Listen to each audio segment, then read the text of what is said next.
Si on a le temps, il y a beaucoup de secrets dans ces deux parachiotes, Vayetze Yaakov et Vayishlach Yaakov Malachim. Il y a des secrets que vraiment on tombe par terre. Par exemple, regardez, la semaine dernière, il y a écrit que l'ange il a attaqué Yaakov, oui, Vaïga Bekaf Yerecho. Oui, quand quelqu'un il fait du mal à quelqu'un, on dit le mot Vaïga. Vaïga, c'est touché. Altigabi, c'est quoi en hébreu Altigabi? Ne me touche pas. Comment Vaïga? Fallait dire Vaïazik, qui lui a fait du mal. Les enfants. La Gemara dans Shabbat, la page Kafalef 2, elle dit que les Kohanim, ils sont rentrés, ils ont cherché, ils ont vu tous les huiles étaient tamées, et après ils ont trouvé Pach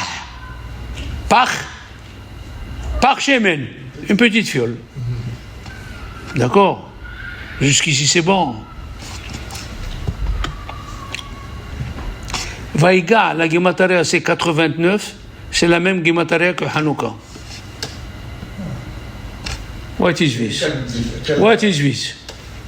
Vaïga, c'est pour ça que la Torah elle a choisi ce mot. Mais kaf, quand tu le renverses, ça fait quoi?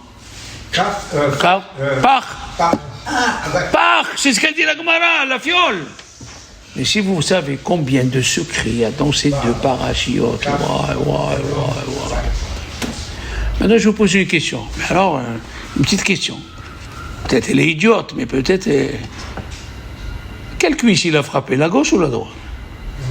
Je me pose la question. D'après ce qui est la sciatique, c'est la droite. Et dans la gauche, il n'y a pas de nerf sciatique? On a toujours... Non, je crois que les... Léon, tu as fait médecine? Non. Ah, d'accord, Baro. Il y a les deux. Il a tapé dans la gauche. Pourquoi? Parce que dans la Kabbalah, le pied droit, c'est Netzach, c'est l'éternité. On ne peut pas le toucher. Dans le pied gauche, c'est Hod. Il a tapé dans le Hod. Doucement, on commence doucement. Et là-bas, dans la paracha de Vayetze, il est parti seul chercher quoi? La fiole. La fiole de Hanouka, on a dit. Comme ça, elle a dit, Rabbi Nathan Shapira, dans Megalé Amukot. Mais c'est fantastique, ça. La paracha, elle parle de Hanouka. Exact. Oui. Avant d'aller plus profond, parce qu'on va aller plus profond si on a le temps. Quand il a eu Yosef, il a dit, Yaakov, dès qu'il a eu Yosef, allez, on retourne. Qu'est-ce ça? Qu'est-ce qui s'est passé parce que tu as eu Yosef? Hachem, il est venu, Yaakov, il avait peur de partir, de rencontrer Esav. Oui ou non? Qu'est-ce qu'il lui dit Dieu?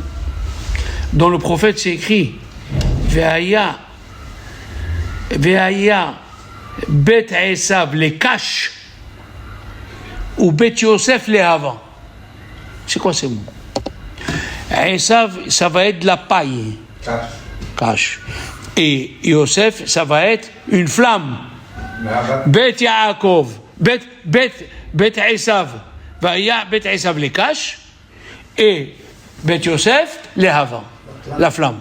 Il lui a dit, Dieu, dis-moi, Yaakov, un chamelier plein de lin, le pishtan, le lin, plein, 500 kilos. Il passe devant une petite lumière d'un magasin, d'une bougie. La bougie, l'étincelle, elle allume, les 500 kilos, il brûle vite. Tu as peur? Bet Esav les cache ou Bet Yaakov les hava. C'est marqué ça, Ça, c'est écrit dans la Haftara de la semaine dernière. À la fin. Maintenant, cache, c'est quoi le début de lettre? C'est Kin'a Vesina. La jalousie et la haine. Dieu, il lui a dit. Alors, Hachem, il lui a dit, n'aie pas peur. Oui ou non, Alain? Tu es avec moi? Qu'est-ce qui se passe cette semaine? Si tu vois comment il prie à Yaakov, moi quand j'arrive à cette paracha, je pleure. Sauve-moi, Hatzilenina, Miadahi, Miada Esav. Pourquoi il dit Miyad Ahi, Miyad Esav? Mais si tu dis Miyad Esav, C'est bien qu'il a un seul cas. Miyad Ahi.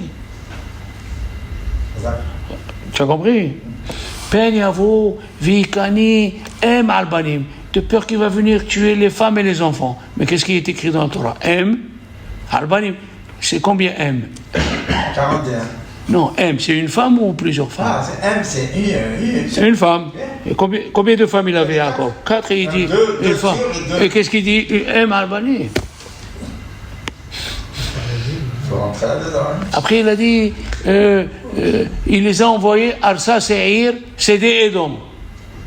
Qui habitait à Seir? C'est ça. Alors que tu Arsa Seir, c'est des Edom. Ah ouais, c'est ici. Bon et blanc. Bon.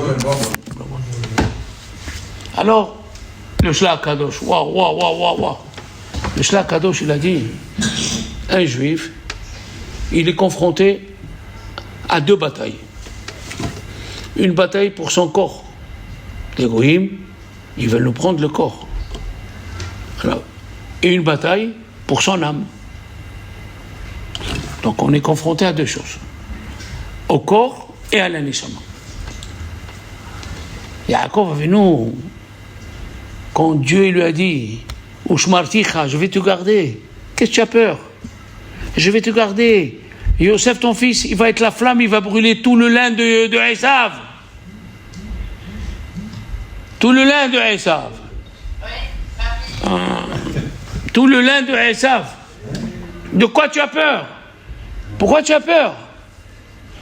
Il a dit, Yaakov, il a cru que Dieu lui a dit, je vais te sauver et garder. Yaakov, il a cru que le corps.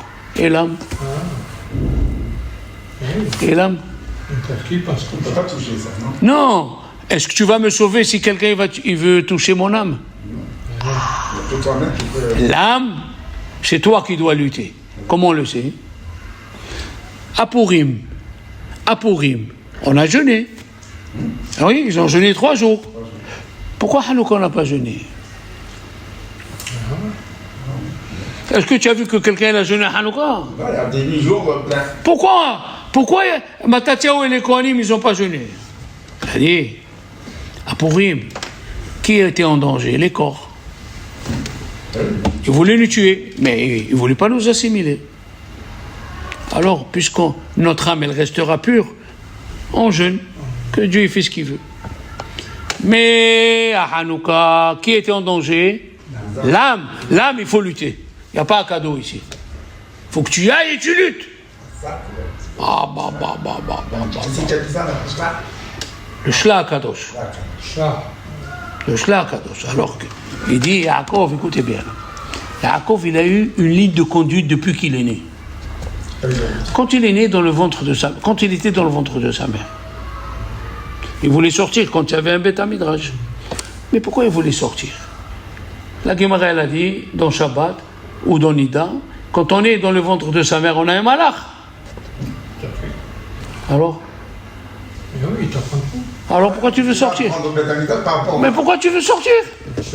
L'ange, il n'est pas mieux que le Beth Midrash. Yaakov, il va nous donner une leçon fantasmagorique. Avec un ange, mais à côté de Esav, il faut se sauver. Toute sa vie de Yaakov, c'était comme ça. Où il habitait Yaakov en Égypte? Erez Goshen. C'est quoi? C'est à part. Pas avec les Égyptiens. Pas avec eux. Yaakov, il a tout fait pour garder ses enfants. Quand il est venu à Esav, qu'est-ce qu'il lui a dit à Esav? Il lui a proposé, je vais t'accompagner. Qu'est-ce qu'il lui a dit à Yaakov? Non, tu restes pas avec moi, moi je vais doucement. Il a commencé à inventer le bétail, les enfants, cette histoire-là. Toutes ces histoires, je veux pas que tu sois à côté de moi. Mauvaise influence. Attends, il est arrivé à Shechem. Qu'est-ce qu'il a fait à Shechem? Dites-moi. Il a acheté le terrain. Et qu'est-ce qu'il a fait? Il a quadrillé le terrain. Il a mis des barrières tout autour. C'est quoi? Yaakov, c'est se séparer du mal. Je veux pas. Il a dit Yaakov, Atzilenina, sauve-moi, Miyadahi, même s'il se conduit comme un frère avec moi, je ne veux pas. Mais il y a Esav, et s'il est méchant, aussi je ne veux pas. Toute sa vie, Yaakov nous a donné une leçon. Pourquoi? Abraham, il a fait des convertis. Isaac, il a fait des convertis. Yaakov, ce qu'il a fait? Il n'a rien fait. Il a gardé ses enfants. 12 enfants avec leurs jumelles. Pour rester ici, vous ne bougez pas d'ici. D'accord? C'est ça, Yaakov. Yaakov, il vient nous apprendre, reste à part. Ne te mélange pas. Tu peux pas. Maintenant, écoutez bien. On a dit, Vechocher al penetium. C'est quoi Chocher? C'est l'obscurité. Oui? Donc, les Grecs, c'est l'obscurité, et nous, c'est la lumière. Mais encore plus fort. Rendre l'obscurité lumière. Ah! Il y a la lumière, les Juifs, qui ner misvav et Torah, et il y a les Grecs, c'était l'obscurité. Il y a plus fort encore. Dieu il nous a demandé, l'obscurité rend la lumière. Comment on le sait? Écoutez bien. Il y a un verset où c'est écrit B'mahashachim hoshivani. Il m'a mis dans l'obscurité. Qu'est-ce qu'a dit la Gemara? Zé Talmud Babli. Le Talmud Babli, c'est l'obscurité. C'est quoi ça? B'mahashachim hoshivani, Zé Talmud Babli. Non, c'est. Non. Le Talmud Babli nous a aidé à que dans l'obscurité, on voit la lumière. Le Talmud Babli nous a aidés à ce que dans l'obscurité, c'est-à-dire dans la galoute, on voit la lumière. Hein? Il y a écrit, là il dit, Maïta Ora Vesimha. Ora, Zotora. Il a dit Rabbi Badi Yosef. Mais pourquoi dans la Megillah, c'est pas écrit, là il dit Maïta Torah? Pourquoi tu me dis la Yudi Maïta Ora? Parce que la Torah, si tu ne te peines pas, tu ne vois pas la lumière qu'il y a dedans. Tu ne verras pas la lumière qu'il y a dedans. La Yudi Maïta Ora, il n'y a pas écrit Torah. Ora, c'est Torah. Comment? C'est quand tu te peines, alors tu verras la lumière. On dit dans le Nishmat, Léon, moi tu m'aurais posé la question, je ne saurais pas quoi répondre. Ve'enenu me'irot kashemesh ve'chayaraya. Et nos yeux, ils éclairent comme le soleil et la lune. Mais c'est faux. Il fallait dire, et nos yeux, ils voient. Tu as vu quelqu'un que son œil, il éclaire? Le soleil, il éclaire. La lune, il éclaire. Mais nous, on voit. Ve'enenu ro'ot. Non. Quand tu étudies la Torah, même le noir de tes yeux, il devient lumière. Ve'enenu me'irot kashemesh ve'chayareh. Quand tu étudies la Torah, tu vois des choses que tu ne vois pas normalement. D'accord? Alors, qu'est-ce qu'ils ont dit, eux? Qu'est-ce qu'ils ont dit? Écrivez sur la corne שאין לי חלק בתורת השם. J'ai plus de part. Oui? Et qu'est-ce qu'on dit nous quand on voit un rave, un grand rave? Baruch ata Hashem ekol melech haolam, shehalak mi chokhmato lire'av. On dit le mot shehalak. Eux, ils ont voulu nous dire, écrivez que vous n'avez pas de part. Au contraire. C'est écrit dans le Seder Adorot Rabba qu'au moment de Hashmonaïm, le Yetzer Hara de Avodah Zara s'est arrêté. Pourquoi? Parce que la Névoa s'est arrêtée. Ça veut dire que Hachem, quand tu es en bas de l'échelle, c'est là où il y a la lumière. Qui c'est qui a eu ça dans sa vie? Rabbi Shimon bar Yochai. Quand est-ce qu'il est mort? Dans la Séphira, Hod Shebahod. Ah oui. Hein? Voter dans la beauté. Ah, c'est quoi Hod Shebahod? Les élèves, ils sont morts. On est descendu jusqu'en bas. C'est là où il y a Rabbi Shimon bar Yochai.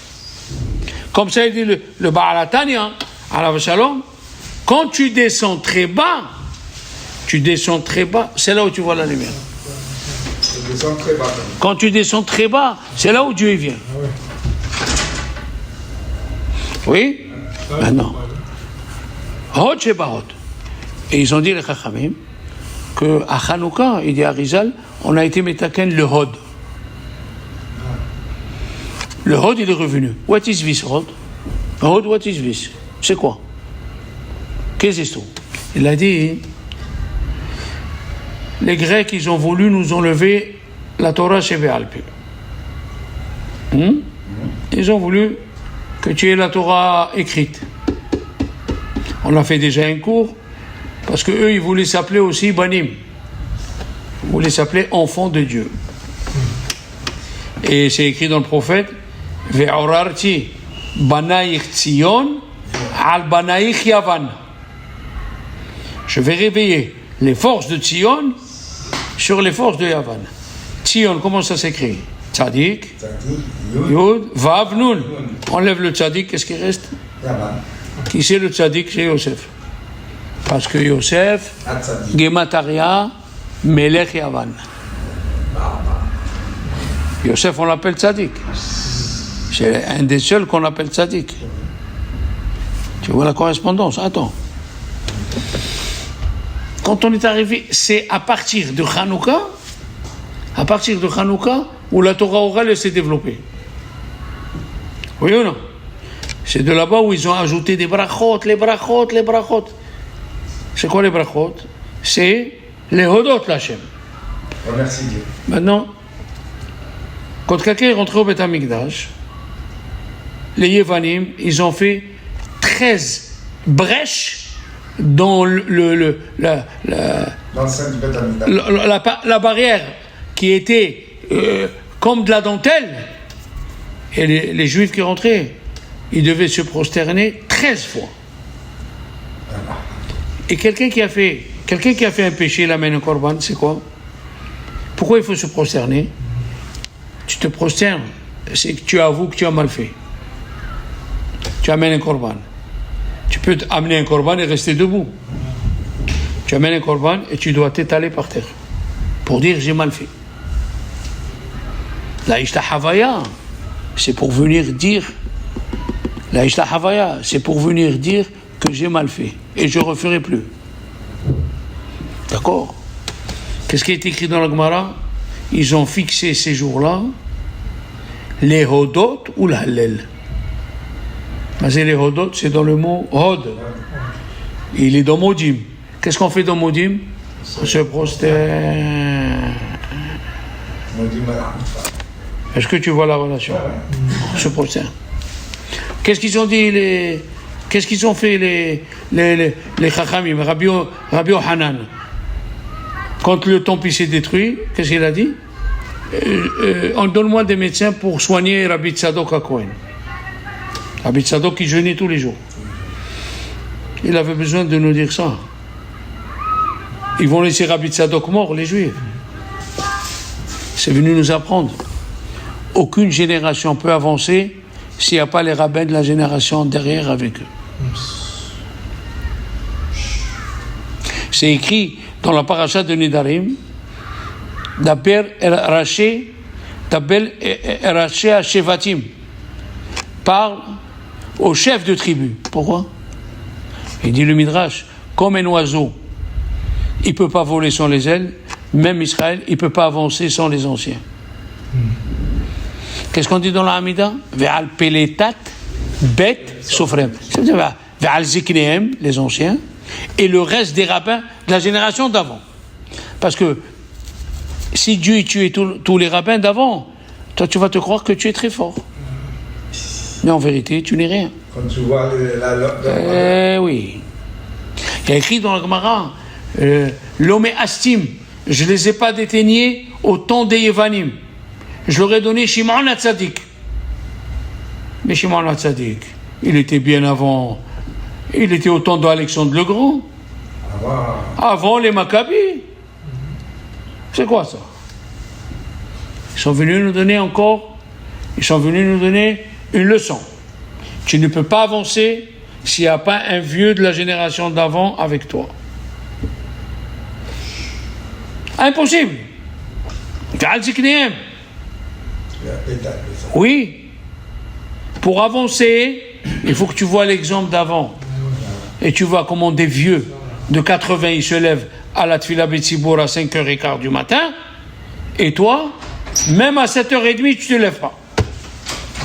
D'accord? Même à 7h30, tu ne te lèves pas. Ok? C'est ça? Ve'alpe l'état de Betsofrem. Mitoch Ashikha, dans l'oubli. C'est là où Dieu il intervient. Quand il est mort, Moshe Rabbeinu, ils ont oublié 3000 halachot. Il est venu à Otniel ben Kenaz, il a rattrapé ces 3000 halachot avec un pilpoul. Oui? Et s'il ne les avait pas oubliés, on aurait oublié qu'est-ce que c'est le pilpoul. S'il ne les avait pas oubliés.